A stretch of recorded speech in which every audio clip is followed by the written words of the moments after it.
નમસ્કાર દર્શક મિત્રો, નેશન પ્લસ ન્યૂઝના આ વિશેષ કાર્યક્રમમાં હું હેતલ ભગત આપ સૌનું હાર્દિક અભિવાદન કરું છું. દર્શક મિત્રો, 21 જૂન એટલે આંતરરાષ્ટ્રીય યોગ દિવસ.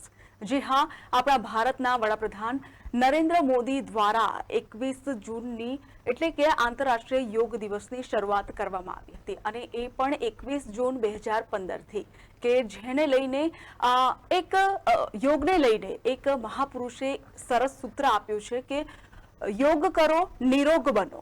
એટલા માટે જ કહેવાય છે કે યોગ એ આપણા બધાના જ સ્વાસ્થ્યને સ્વસ્થ રાખે છે અને એટલા માટે જ નરેન્દ્ર મોદી દ્વારા આ એક દિવસીય 21 જૂનના રોજ આંતરરાષ્ટ્રીય યોગ દિવસની શરૂઆત કરવામાં આવી છે કે આ એક દિવસથી લોકો પ્રેરાય અને પોતાના જીવન જીવવાની જીવનશૈલીમાં સારી આ નિત્યક્રમ અનુસાર એ લોકો પોતાના જીવનમાં આનું યોગનું અનુસરણ કરે એ માટે જ આ યોગ દિવસની શરૂઆત કરવામાં આવી છે. અને કહી શકાય કે યોગ એ આપણા બધાને જ સ્વસ્થ રાખે છે અને એટલા માટે જ આને પ્રાધાન્ય આપવામાં આવ્યું છે. તો આપણે આજે જાણીશું કે શું છે આ યોગના વધુ ફાયદા, શું છે તેનું મહત્વ, એનો ઇતિહાસ શું રહ્યો છે, શા માટે યોગ નામ આપવામાં આવ્યું છે, એના વિશેની ચર્ચા વિચારણા કરીશું. જેથી આપણા સ્ટુડિયોમાં ખાસ મહેમાનો ઉપસ્થિત છે કે ડોક્ટર ઋષિકા વંજાણી કે જેઓ યોગના થેરાપિસ્ટ છે, સાથે જ બીજા આપણા ગેસ્ટ જોડાયા છે આણંદથી, ઓનલાઈન માધ્યમથી જોડાયા છે વિદિતા મજુમદાર કે જેઓ એરિયલ યોગાના ટ્રેનર છે. તો જી આપ બંને મહેમાનોનું અમારા નેશન પ્લસ ન્યૂઝમાં ખૂબ ખૂબ સ્વાગત છે. ખૂબ ધન્યવાદ. સૌ પ્રથમ તો ડોક્ટર ઋષિકા, હું આપણી પાસે જ આવવા માંગીશ અને પૂછવા માંગીશ કે આપ કેટલા વર્ષોથી આ યોગમાં જોડાયેલા છો? હરિઓમ. હું છેલ્લા 10 વર્ષોથી આપણે આ યોગ સાથે જોડાયેલી છું. જ્યારથી આદરણીય અમારા માનનીય પ્રધાનમંત્રીશ્રીએ યોગ દિવસની સ્થાપના કરી હતી ત્યારથી હું આ યોગની સાથે જોડાયેલી છું. ઓકે, ખૂબ સરસ. આજ સેમ હું વિદિતા મેડમને પણ હું પૂછવા માંગીશ કે વિદિતાજી, તમે પણ આ એરિયલ યોગા જે યોગાનો જ એક ભાગ છે અને એ એરિયલ યોગા છે, તો આમાં તમે કેટલા વર્ષોથી કાર્યરત છો? કારણ કે એરિયલ યોગામાં ઘણા ઓછા લોકો એવા હોય છે કે જે આ યોગા વિશે જાણતા હોય છે, તો તમે કેટલા વર્ષોથી કાર્યરત છો? આમ યોગની વાત કરીએ તો યોગ હું 20 વર્ષથી જોડાયેલી છું અને એમાં જ હું નવા જે યોગના જુદી જુદી રીતો છે એ હું શીખતી ગઈ. અને મને લાગે છે કે હું જ્યારે 10મા ધોરણમાં હતી ત્યારે રોગ મલખમ જે આ એરિયલ યોગ માટેનું પ્રથમ મારું માધ્યમ કહી શકાય શીખવા માટેનું, એ 10મા ધોરણમાં રોગ મલખમ શીખ્યું. અને ત્યાર પછી ધીરે ધીરે યોગમાં આવ્યા પછી એરિયલ યોગ શીખું છું અને એકાદ વર્ષથી હવે પ્રોફેશનલી શીખવાડું છું. ઓકે, આ સાથે જ ડોક્ટર ઋષિકા, હું આપણે પણ પૂછવા માંગીશ કે આ જે યોગ શબ્દ આપવામાં આવ્યો છે તો એનો ઇતિહાસ શું છે? શા માટે યોગ શબ્દ આપવામાં આવ્યો છે? યોગ એ જનરલી યુજ ધાતુ પરથી બન્યો છે. યુજ ધાતુ પરથી એનો મતલબ હોય છે, યોગનો મતલબ હોય છે જોડાણ. તો આપણે કોની સાથે જોડાવવું છે? તો આપણે જે જોડાવાનું છે તે પરમાત્માની સાથે આપણે જોડાવાનું છે. યોગનો અંતિમ ધ્યેય હોય છે સમાધિ. અને યોગનો ઇતિહાસ આપણે જોવા જઈએ તો એ 5000 વર્ષથી પણ જૂનો છે. યોગના વિશે વેદોમાં, ઉપનિષદોમાં અને બધામાં જ કહેવામાં આવ્યું છે. આપણી જે ભગવદ્ ગીતા આપણે રોજે વાંચીએ છીએ, જે આપણું શાસ્ત્ર છે, જે ભગવદ્ ગીતામાં પણ જ્યારે અર્જુન વિષાદ યોગમાં જતા રહ્યા હતા, અર્જુનને વિષાદ થઈ ગયો તો એમણે મહાભારતમાં યુદ્ધ નહોતું લડવું, ત્યારે શ્રી કૃષ્ણજીએ એમને સમજાયું.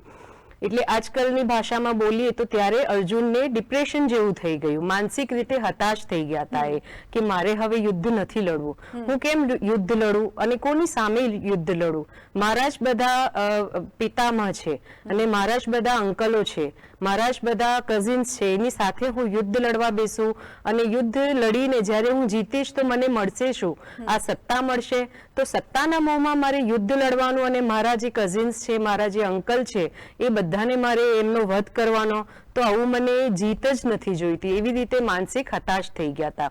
ત્યારે શ્રી કૃષ્ણજીએ ગીતાના 18 અધ્યાય તરીકે એમને અલગ અલગ રીતે આપણે યોગનો બોધ આપ્યો હતો.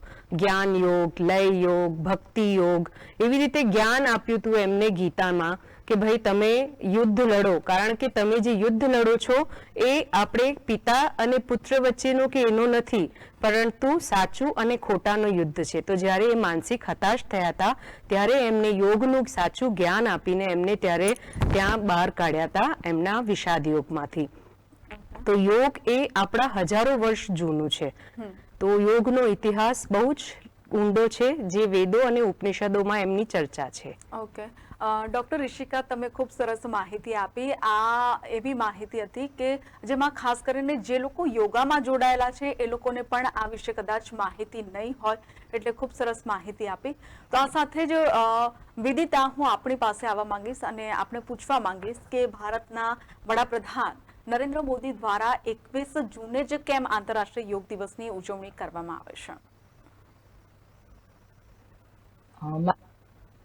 માનનીય પ્રધાન નરેન્દ્ર મોદીએ 21 યુએનમાં આનો પ્રસ્તાવ મૂક્યો અને 177 દેશે એને તરત જ એની માંગણીને સ્વીકારી લીધી અને એનો દિવસ નક્કી કરવામાં આવ્યો 21 જૂન, જે આંતરરાષ્ટ્રીય યોગ દિવસ તરીકે નિશ્ચિત થયો. અને એ દિવસ એટલે આપણા ઉનાળાના દિવસ હોય છે અને 21 જૂન એ આપણો longest day of the northern hemisphere, એટલે કે લાંબો દિવસ વર્ષનો, જે નોર્ધન હેમિસ્ફિયર એટલે ઉત્તર ગોળાર્ધનો દિવસ છે, જેને કારણે પણ એને નિશ્ચિત કરવામાં આવ્યું છે.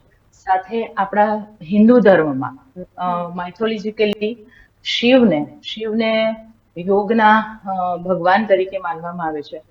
તો શિવજીએ આ દિવસે, આ બીજો ગુરુ પૂર્ણિમાનો દિવસ છે, તો એ દિવસે યોગનું જ્ઞાન માણસો માટે, એટલે કે માનવ જાત માટે ખુલ્લું મૂક્યું હતું. એટલે એ દિવસને વધાવવા માટે 21 જૂનને યોગ દિવસ તરીકે નિશ્ચિત કર્યો છે. ઓકે, ખૂબ સરસ. ડૉક્ટર ઋષિકા, હું આપની પાસેથી જાણવા માંગીશ કે યોગના અંગો કેટલા છે અને એ કયા કયા, એના વિશે થોડું એક્સપ્લેન કરશો? એમ તો આપણે યોગના જ્યારે પ્રકારની વાત કરીએ તો યોગના મુખ્યત્વે તો બહુ જ ઘણા પ્રકાર છે. જેમ આપણે વાત કરી જ્ઞાન યોગ, ભક્તિ યોગ, લય યોગ, મંત્ર યોગ, તો આ બધા યોગ આપણા 5000 વર્ષ જૂનું છે. તો હઠ યોગ છે, જ્ઞાન યોગ છે, ભક્તિ યોગ છે, લય યોગ છે, મંત્ર યોગ છે, એ બધા યોગ અલગ અલગ તરીકેના હતા.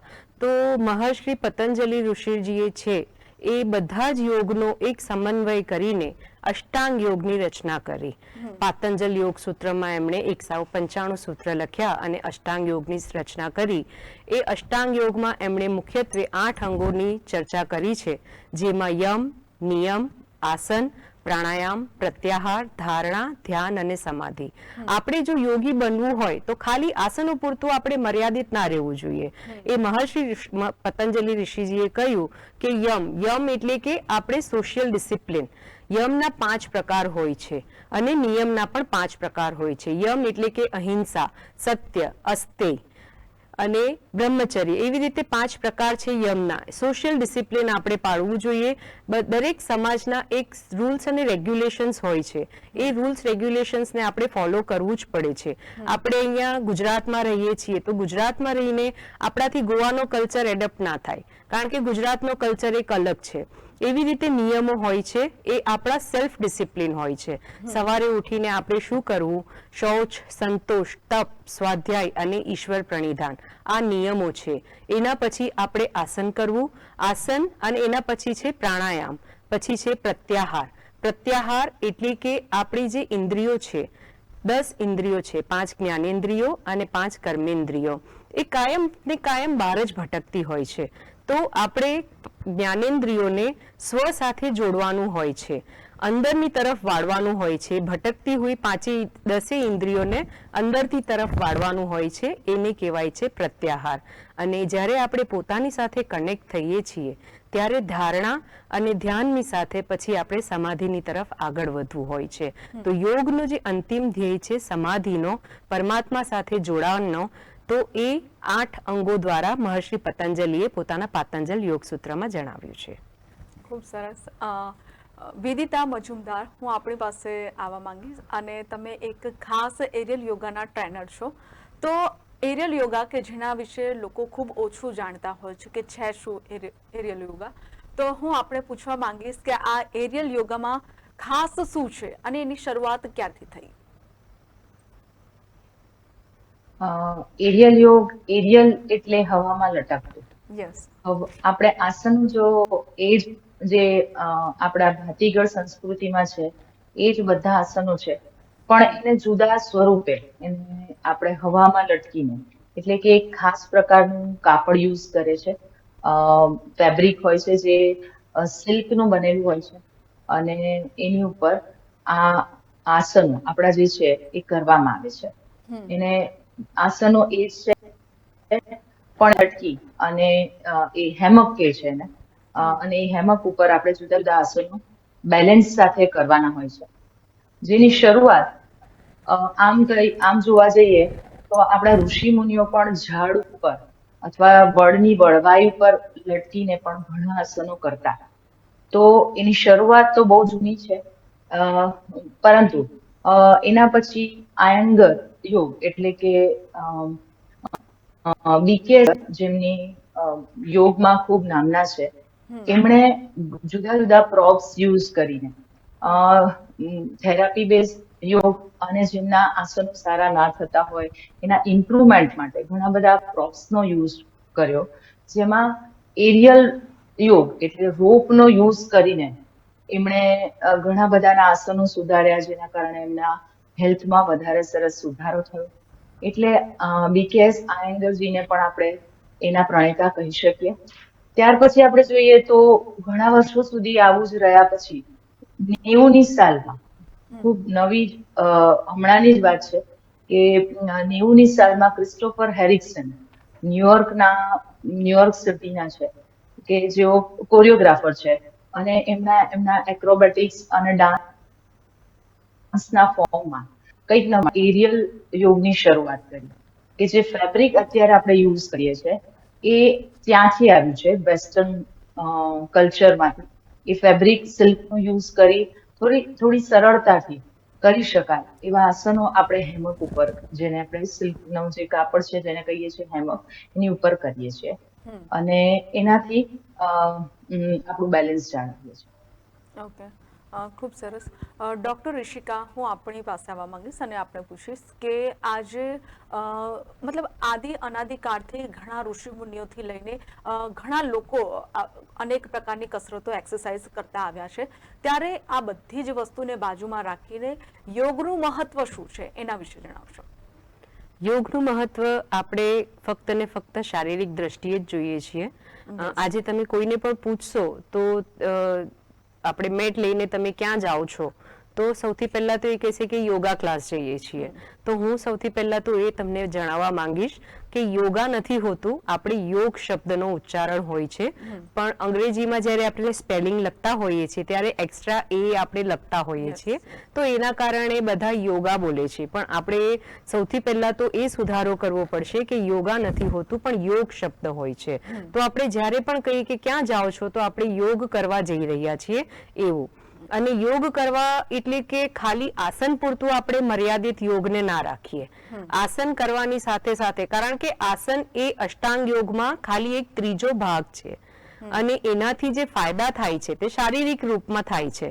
તમે આસનો કરો એટલે તમારું શરીર જે છે તે સુડોળ બને છે, તમારું શરીર જે છે તે ફ્લેક્સિબલ, લચીલું પણ આવે છે તમારા શરીરમાં. આસન કરવાથી એ થાય છે. પણ જ્યારે તમને શરીરની સાથે સાથે આપણે મનની વાત કરીએ, કારણ કે શરીરની સ્વસ્થતા પહેલા આપણા મનની સ્વસ્થતા ખૂબ જ જરૂરી હોય છે. જો આપણું મન સ્વસ્થ હોય છે તો આપણું શરીર ઓટોમેટિકલી સ્વસ્થ થઈ જાય છે.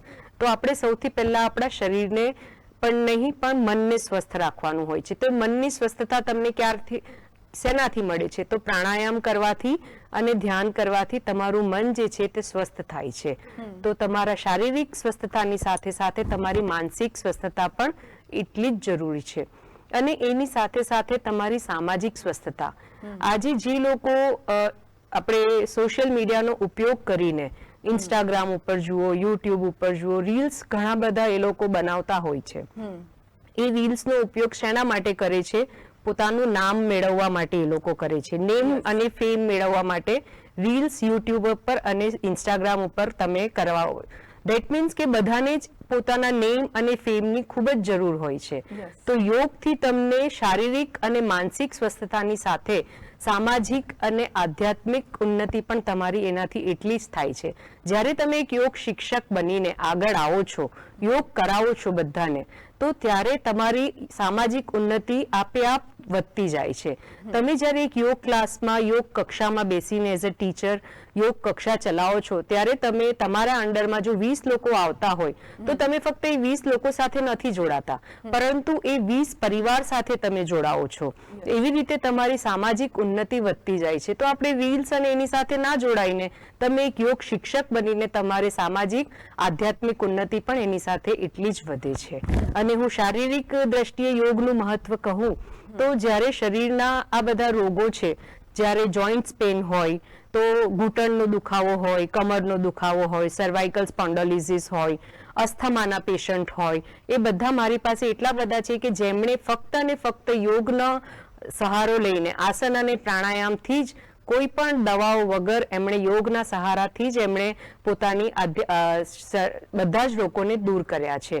અને એની સાથે સાથે એમને જે સ્કિનની એલર્જી હતી, સ્કિન એલર્જી પણ એમણે પ્રાણાયામથી દૂર કરી છે. ઓકે, એટલે આમ કહી શકાય કે યોગના ઘણા બધા ફાયદા છે કે એ તનની સાથે મનને પણ સ્વસ્થ રાખે છે અને ઘણા બધા એવા રોગ હોય કે જેનું નિવારણ પણ લાવી શકે છે. રાઈટ? આ સાથે ડોક્ટર ઋષિકા, હું આપણે જો પૂછવા માંગીશ કે યોગના ફાયદા શું છે? આ તમે જણાવ્યું હતું મહત્વ, પરંતુ હવે ફાયદા કે જેનાથી લોકો ખૂબ આકર્ષિત થતા હોય છે, કે જેમાં ફાયદો દેખાતો હોય એમાં જ લોકો જતા હોય છે, તો એના વિશે જણાવશો કે ફાયદા શું છે?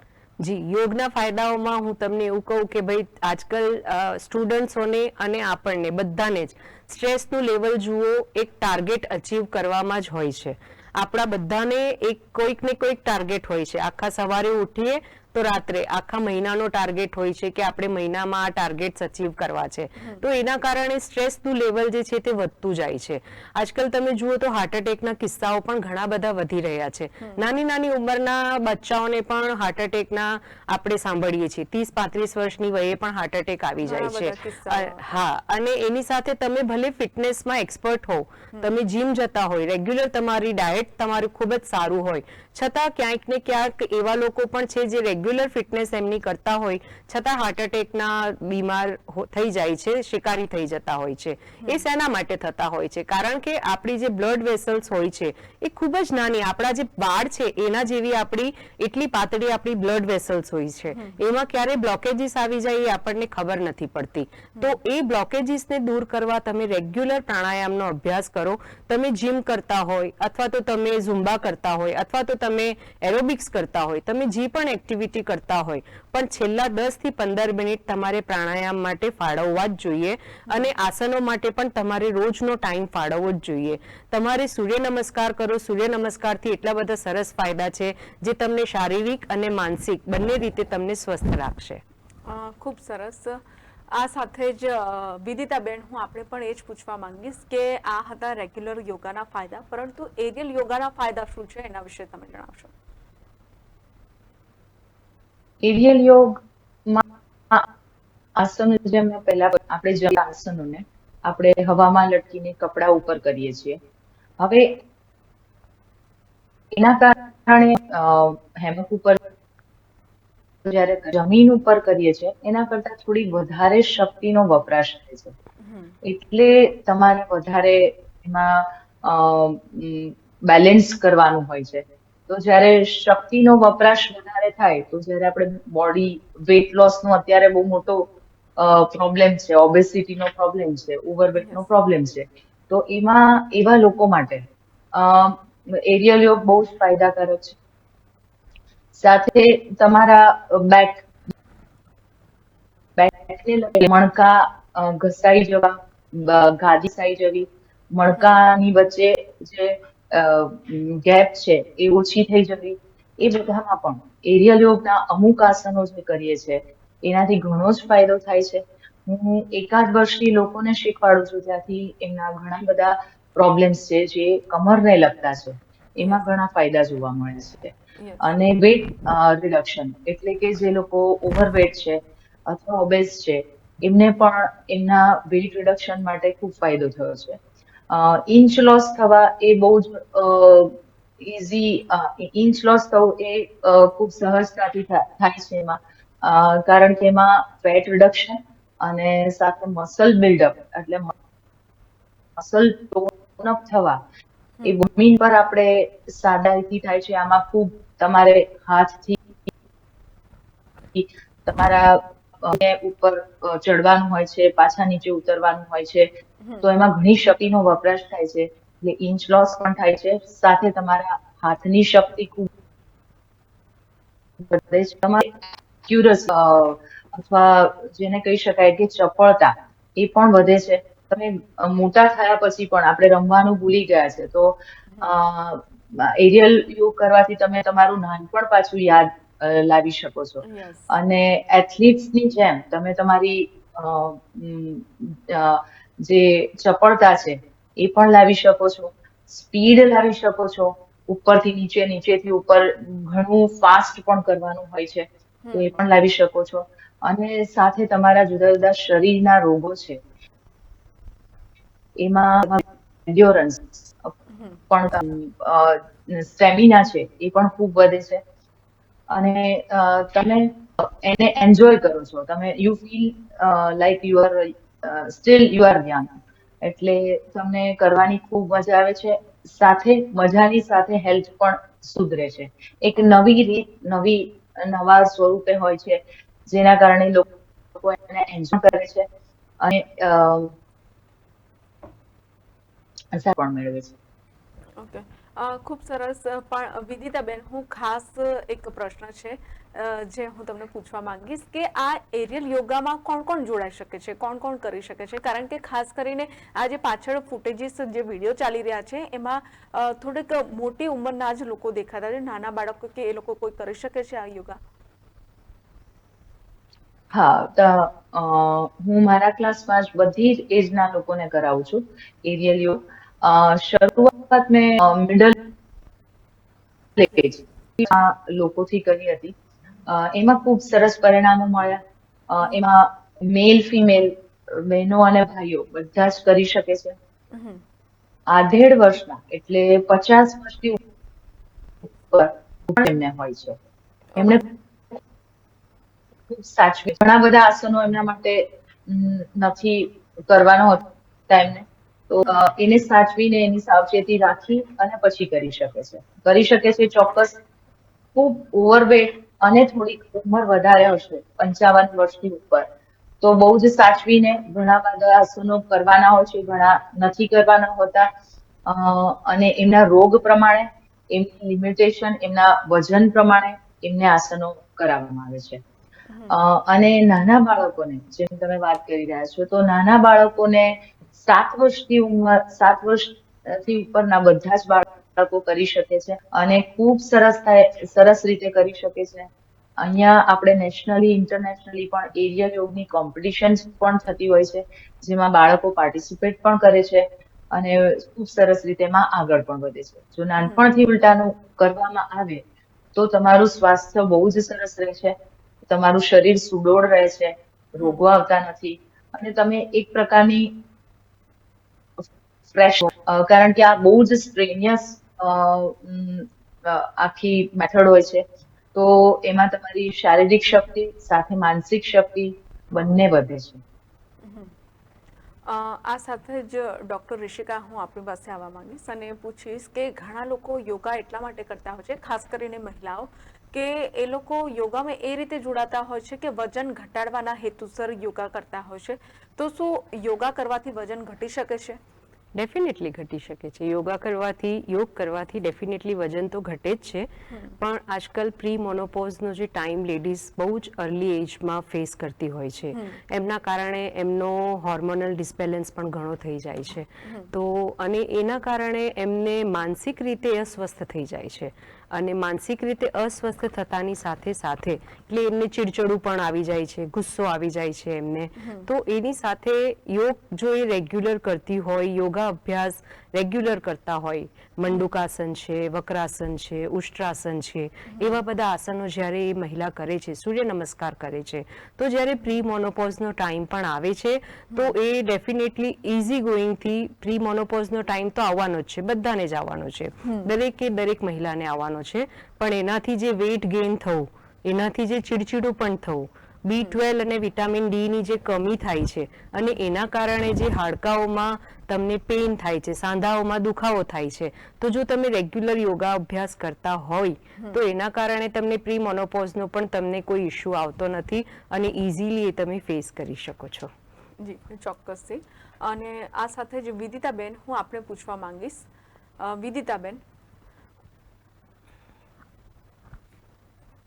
વિદિતાબેન, હું આપણે પૂછવા માંગીશ કે એક મહાપુરુષે સરસ સૂત્ર આપ્યું છે કે યોગ કરો, નિરોગ બનો. આ સૂત્ર યોગને લઈને કેટલા હદ સુધી પુરવાર થાય છે, સાર્થક થાય છે? આના વિશે તમારું શું કહેવું છે?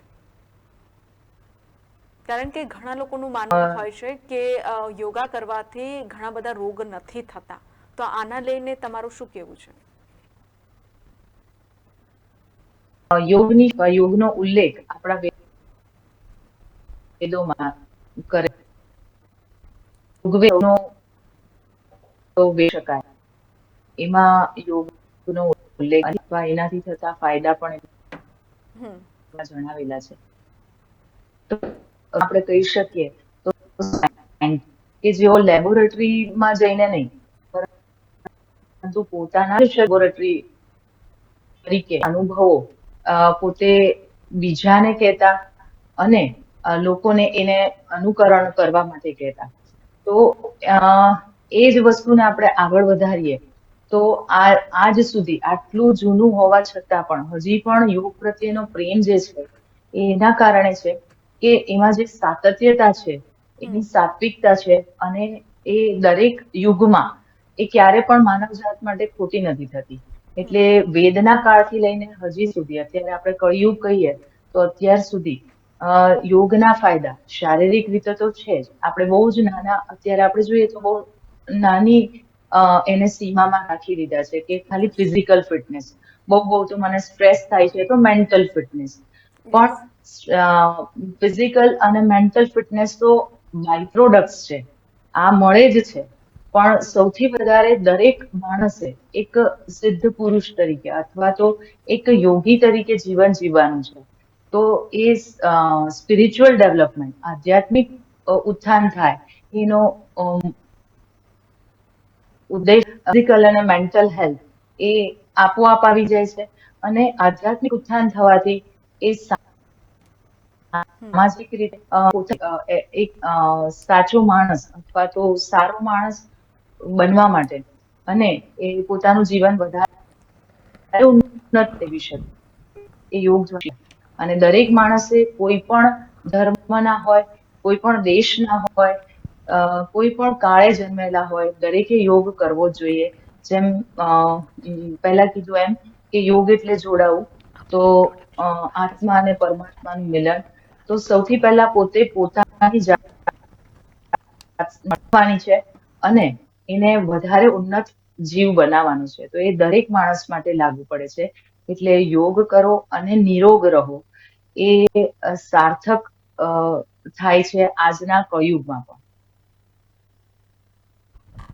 ખૂબ સરસ.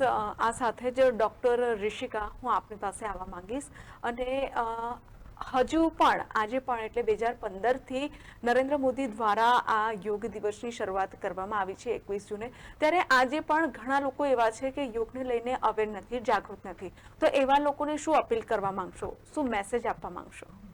હું એવા લોકોને એ જ કહીશ કે હજુ સુધી જો તમે યોગ સાથે નથી જોડાયા તો તમે હમણાં પણ વાર નથી થઈ. દેર આય દુરુસ્ત આય, હજુ પણ તમે યોગ સાથે જોડાઓ. આખા ગુજરાતમાં ગુજરાત રાજ્ય યોગ બોર્ડ તરફથી યોગની એક પહેલ કરવામાં આવી છે, હર ઘર યોગ. Yes. દરેક ઘરે ઘરે યોગના વર્ગો ચાલે, દરેક સોસાયટીમાં ચાલે, દરેક સંસ્થાઓમાં ચાલે. ઘરના દરેક વ્યક્તિને યોગ કરતા આવડવું જોઈએ. એની એક ગુજરાત રાજ્ય યોગ બોર્ડ દ્વારા પહેલ કરવામાં આવી છે, જેમના આદરણીય ચેરમેન શ્રી યોગ સેવક શિષપાલ સરજી છે. 2019માં ગુજરાત રાજ્ય યોગ બોર્ડની સ્થાપના થઈ હતી. ત્યારે અમારો લક્ષ્ય હતો કે જ્યારે આપણે દરેક ગુજરાતમાંથી 1 લાખ વર્ગો, 1 લાખ યોગ ટ્રેનરોને તૈયાર કરવાના છે. તો એ તો સંપૂર્ણ થઈ ગયો આખા ગુજરાતમાંથી. હવે અમારા ગુજરાત રાજ્ય યોગ બોર્ડનો એક જ લક્ષ્ય છે કે આખા ગુજરાતમાંથી 10 લાખથી પણ વધારે યોગ ટ્રેનરો તૈયાર કરવાના છે. આખા ગુજરાતમાં નિઃશુલ્ક યોગની કક્ષાઓ ચાલે છે, યોગ શિક્ષકો તૈયાર કરવામાં આવે છે અને એ યોગ શિક્ષકો દરેકે દરેક સોસાયટીમાં જઈને યોગના વર્ગો શરૂ કરે છે. એમને શારીરિક, માનસિક અને આધ્યાત્મિક મંત્ર યોગ દ્વારા, ભક્તિ યોગ દ્વારા યોગના પ્રચાર પ્રસાર કરવામાં આવે છે અને એમને સારી રીતે યોગ શીખવાડવામાં આવે છે.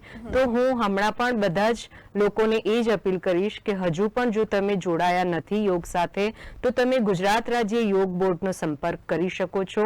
આખા ગુજરાતમાં નિઃશુલ્ક યોગ કક્ષાઓ ચાલી રહી છે. શહેરથી લઈને ગામડાઓ સુધી પણ ગુજરાત રાજ્ય યોગ બોર્ડ દ્વારા નિઃશુલ્ક યોગ કક્ષાઓ ચાલે છે. જો તમે તમારા સોસાયટીમાં યોગ વર્ગો શરૂ કરાવવા માંગતા હોય તો અમારો તમે ચોક્કસ કોન્ટેક્ટ કરજો. અમે તમને એડ્રેસ જરૂરથી આપીશું યોગ શિક્ષકનું.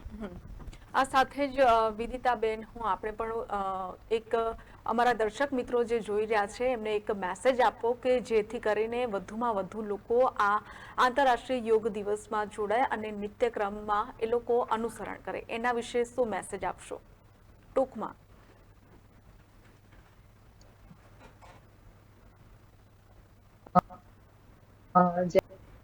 એ જ એક સંદેશ છે. આ વખતની આપણી 21 જૂન જે ઇન્ટરનેશનલ યોગ ડે છે, એની થીમ દર વર્ષે એની થીમ હોય છે.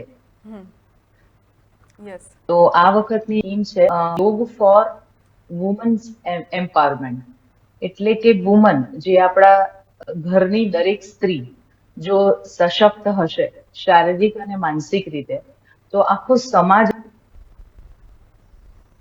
સ્તરે, એટલે દરેકને આ વખતે પોતે જાગૃત થાય, પોતાના શારીરિક અને માનસિક સ્વાસ્થ્ય માટે સભાન થાય અને એને વધારે સારી બનાવે, જેથી કરીને એના ઘરના લોકો સાથે સ્વસ્થ શારીરિક, માનસિક અને આધ્યાત્મિક રીતે થાય કે તે સમાજની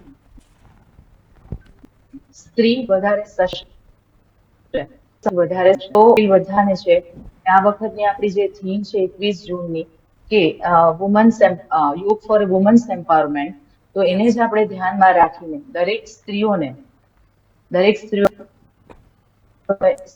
યોગ કરવાનું છે. દરેકે પોતાના ઘરના બાળકો, વડીલો બધાને એના માટે પ્રોત્સાહિત કરવાના છે.